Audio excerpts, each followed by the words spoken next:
As a baby, a woman from Regina was abandoned as a child. She spent years trying to find her biological family, and then a simple test on Ancestry.ca showed her everything she wanted to know.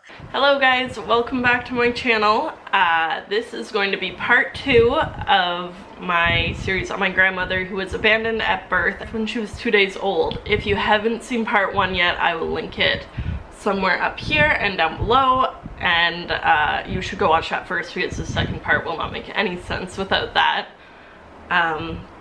Yeah, the first part was all about basically her upbringing and how she was raised and who she was raised by and her search to find her biological family. This part is going to be a continuation of that in her later life.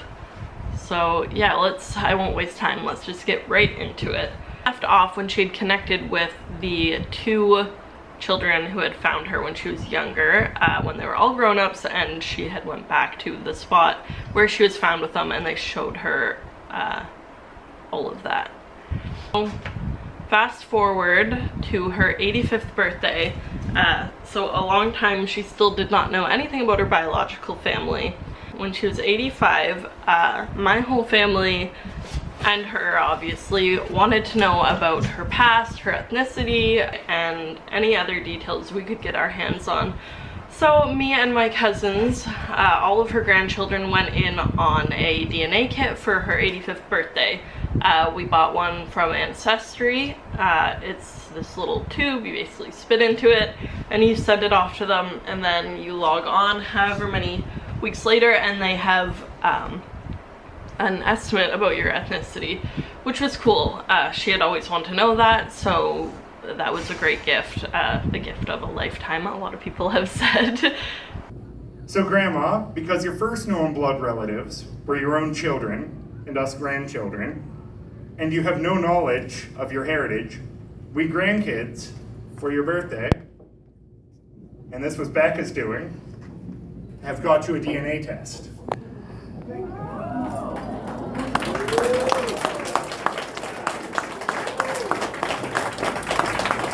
Now, I'm sorry for the infomercial here, but just so you know, Ancestry DNA is a service that combines advanced DNA science with the world's largest online database.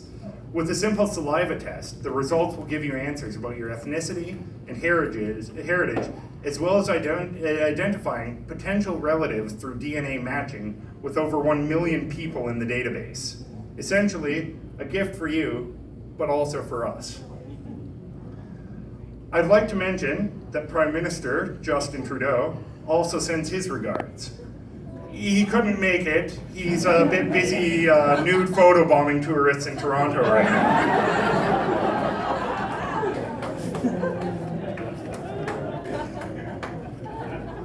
So there you are, signature from yours truly, the Prime Minister.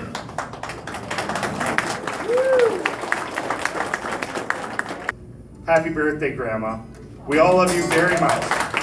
Ladies and gentlemen. And we all owe a lot of that to my older sister, Rebecca. She organized that whole thing. It was amazing. She did all the login stuff, all the online stuff. She played a huge part in finding out about my grandma's past. So let's get right into it. I'm gonna put up here her results.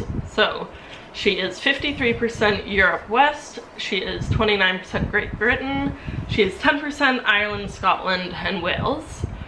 And then for the lower confidence regions of DNA, she is 4% Scandinavian, 3% Europe South, and 1% Iberian Peninsula.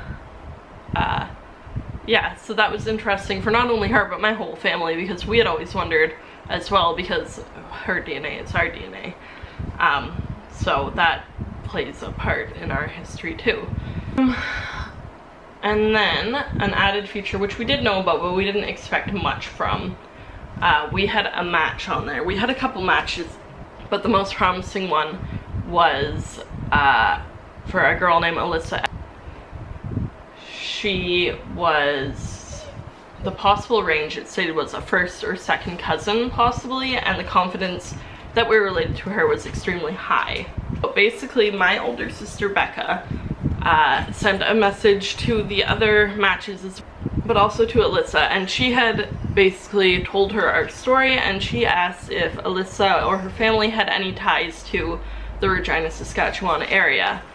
And then Alyssa sent back a very promising message that was basically the first puzzle piece to finding out the rest of my grandma's history. I'll pull it up. So this is what she said in that first message.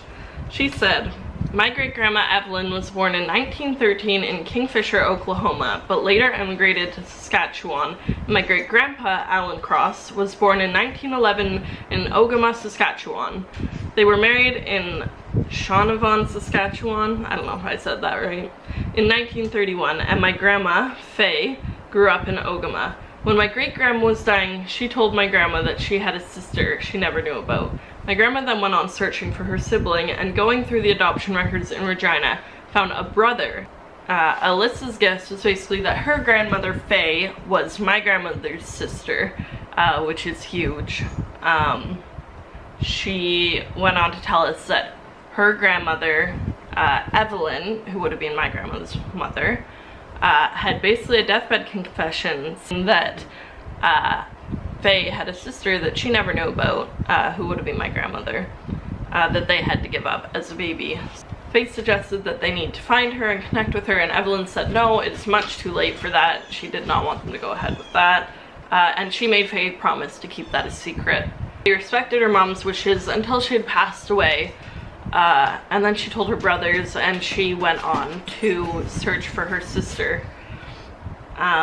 So she went through all the adoption records from that time, and she did not find anything out about my grandmother. What she did discover was a brother. His name was Mark. He was put up for adoption a year before my grandmother was born. So she connected with him, and she had always left it at that, and she had assumed that because her mother suffered with dementia, that she was just confused and maybe said brother, or maybe had said sister and meant brother, and that was that. So basically, we had messaged back with Alyssa, and she had given us Faye's email address, so we were messaging with Faye and other people in the family, and sharing different facts and possibilities, and it was discovered that this is very, very, very likely my grandma's family, which is crazy. We exchanged photos, and they do look alike, and there's crazy similarities seeing them next to each other in person, just in their mannerisms and everything like that. I'm gonna pass you over to the star of the show now. She's in the room here now as well, so okay, your sister Jean. Okay, thanks. Hello, Faye. Hi, my sister Jean. How are you?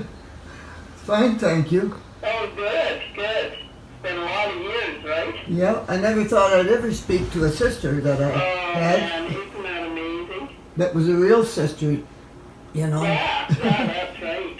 And, well, I'm sure happy to know that you had a good home to grow up in anyway. Yeah, well, I Probably did. better off than we were.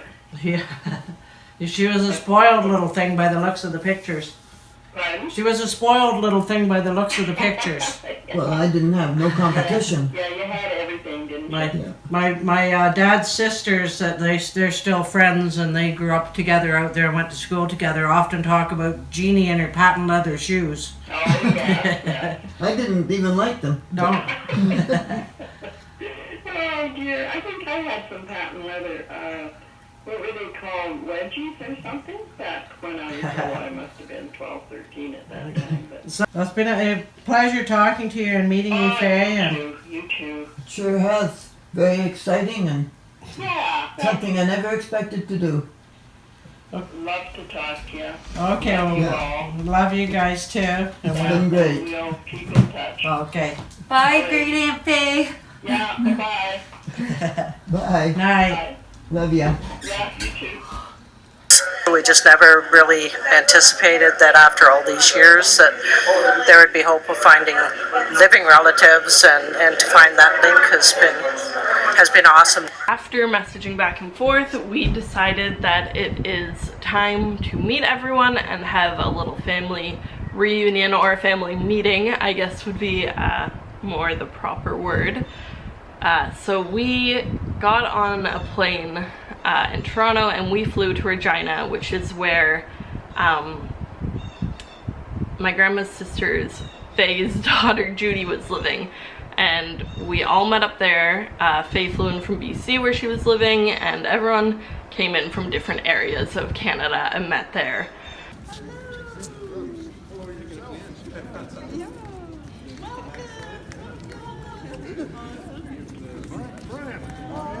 I don't know. I think I'm okay. Hey, sweetie. There's your sister. Hello, young lady. Oh, good to see you, Brian. Oh. I'm an outlaw. Brian, good to meet you. That's my husband. Yeah, that's Judy. How are you? Oh, you know that. Here's the new family. It's good to see you, too. Yeah, I was thinking we needed.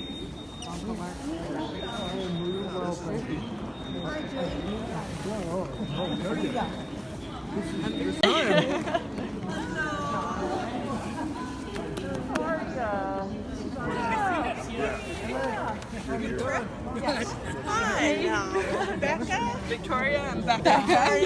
Hi. Yeah, you too. You too. Oh, I'm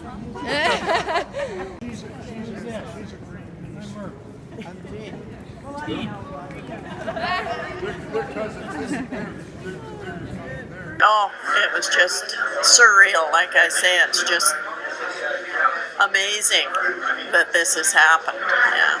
Sometimes I have to pinch myself.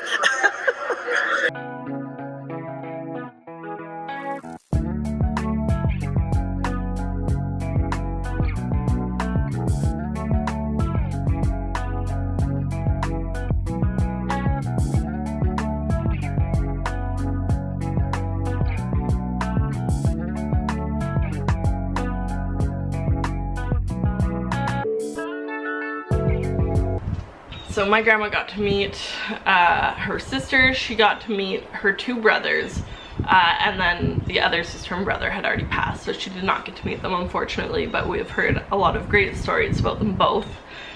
And yeah, obviously my grandmother's parents had both passed away, but of this all, she did get to meet 3 of her siblings and their significant others and learn a lot about their past and their upbringing. And through stories and talking to this wonderful family, I had discovered that Evelyn had actually given birth to my grandmother not with a medical professional, in a field somewhere, likely hid the pregnancy. It was very frowned upon back then to, first of all, have a child out of wedlock. That was absolutely not okay, and to have 2 in a row not married was not okay as well. And then during the Great Depression, being that young, you would not have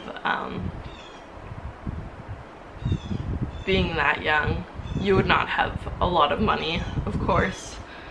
Though Fish's biological parents have passed away, she says she is thankful to have met her siblings. I mean, it's a miracle I never thought would happen. All amazing. It's a miracle. We lose a brother, we gain a brother. We lose a sister, we gain a sister. It's just unrealizable. It's just something that it's hard to explain, but a miracle. It's definitely a miracle. And two more in our family. Fantastic. Yeah. Love it. My luck just never quits being good, because finding the family after my 78th birthday and then finding another sister 9 years later is just it's an amazing experience. I can't explain it. It's just something that has happened, and it's wonderful. All in all, that DNA kit is just the best gift we could have ever gotten her. It was so much more than we expected. We spent a little amount of money and we gained a whole new family who we get along very well with, and the minute we met them it felt like home. Okay guys, that is it for this series. I really hope you enjoyed it. I hope you're as happy about the ending as we are. If you did enjoy it, hit the subscribe button down below and give it a thumbs up so that I know that you like this type of video. And leave me a comment about what you thought of the whole journey. Thanks for watching. Bye.